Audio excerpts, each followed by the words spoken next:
I think there is a lot of innovation that is needed there, and that will help, and that will happen, I think, as we go along.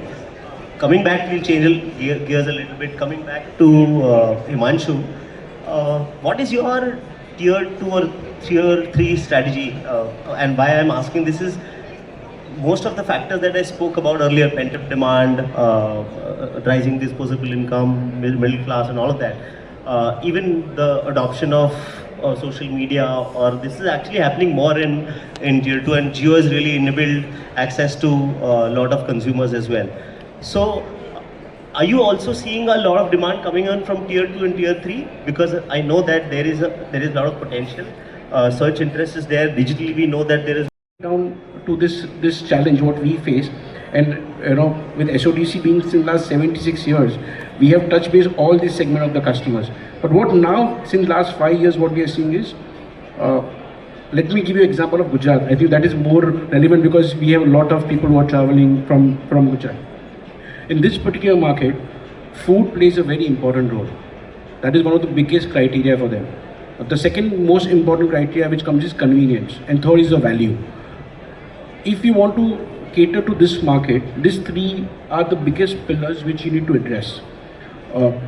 They have a capacity to experiences, cultural experiences, build them at scale. And second, two parts to this question: are you also seeing some change in the booking cycles also? Because one of the factors that we are seeing because of all the geopolitical uncertainties is the booking windows in our leisure travel has come down. Usually people would book almost 3 months, 6 months in advance, but we are seeing a lot of last minute bookings coming in because people are not sure what's going to happen after this, wherever to the destinations. Hence, we are seeing booking windows shorten. Is that also something which is reflecting in MICE? So how are you adapting to all this? So I'll answer the first part of the question first. So the rise in the younger generation, especially in the workforce, the millennial, the Gen Zs, we are seeing a drastic change the landscape of the entire MICE travel. Because what they look for is authenticity in experiences, engaging themselves, flexibility in the content. Gone are those days where we used to make our travelers sit in the coaches and make them enjoy the beauty, the flora, fauna and the structural beauty of a place.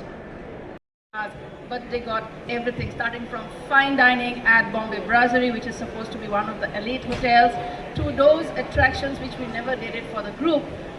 They were well taken care of. So I think it's all about understanding your client, how to keep them busy, how to engage them, and also create a memorable and meaningful experience for them. Thank you, guys. Is that there was one of the cities which was being widely used by the corporate was primarily being booked at those 2 or 3 corporate contracted properties, but then with relevant content opening up, now suddenly the travelers had an option of booking maybe across 15 or 20 more properties in that vicinity. So not all the traffic was going into one hotel, so that helped manage costs. And a larger chunk of the people were happier because earlier there as per their policy entitlement, probably somebody could stay at a hotel which costed 5,000, but then he could only stay at a property which was not a particular star graded. But then now, because the volumes were down, the prices were down, he also had access to a better rated property, maybe not the corporate contracted, but then the other one. So what we realized is that while the corporate negotiated rate adoption came down by a significant, maybe about traveling, the duration of traveling, the budget. Okay, the fifth is the language, if you want to prefer a quotation in a different language. So answering your point, I think so these 5 questions, if you just type and it is on a click of a button, in the 5 minutes, you get your itinerary in front of you. Okay, the closest itinerary comes toward that particular thing. So the bot today is not only for a consumer but also for a seller. Today, we are into a segment where consumer comes to us for a complexity, and this bot doesn't only give a solution to a consumer, but also give a solution to a seller as well. Today, if a consumer wants to see something in Antarctica, which he wants something ad hoc, which may anything that both of you can talk about, any new destinations that are really that one should watch out for in the next, maybe this year and next year? So I will talk more from a leisure person. I leave it to Futusuti for last 5 minutes to talk about it. But just to give you understanding, last 5 years, as I said, the infrastructure plays a very important role. Visa processing plays a very important role. I think Vietnam has been one of the top sellers, what we are observing. Europe has always been the flavor. Okay, if the visas are getting easier, it's much better. South Africa has been a game changer lately with e-visa coming on board. Okay, and it's a favorite destination for my colleague. Australia has turned around things completely when it comes to visa processing. So I would say the visa processing is one of the major thing, which influences destination like Australia. Okay, I would say Australia is becoming the next Europe. Okay, or Vietnam, which is becoming your next Singapore. People who are spending on Singapore would now prefer to go to Vietnam at much better experiences. So Vietnam is one of them, I'm sure. Japan, I think so. We were talking about Japan. There has been a surge in the last 2 years. Why has been the surge?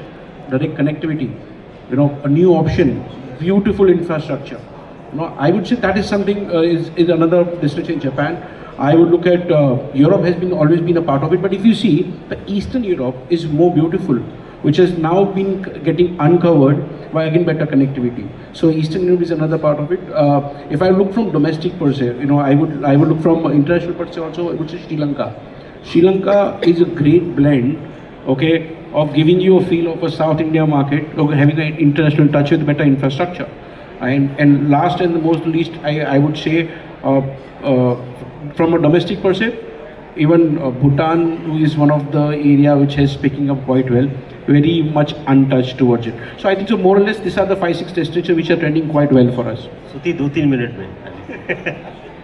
No, I think we would speak the same language, so I won't take much time, because obviously everything, the corporates plan their destination based on three things: ease of visa, accessibility, and of course how much they're willing to spend.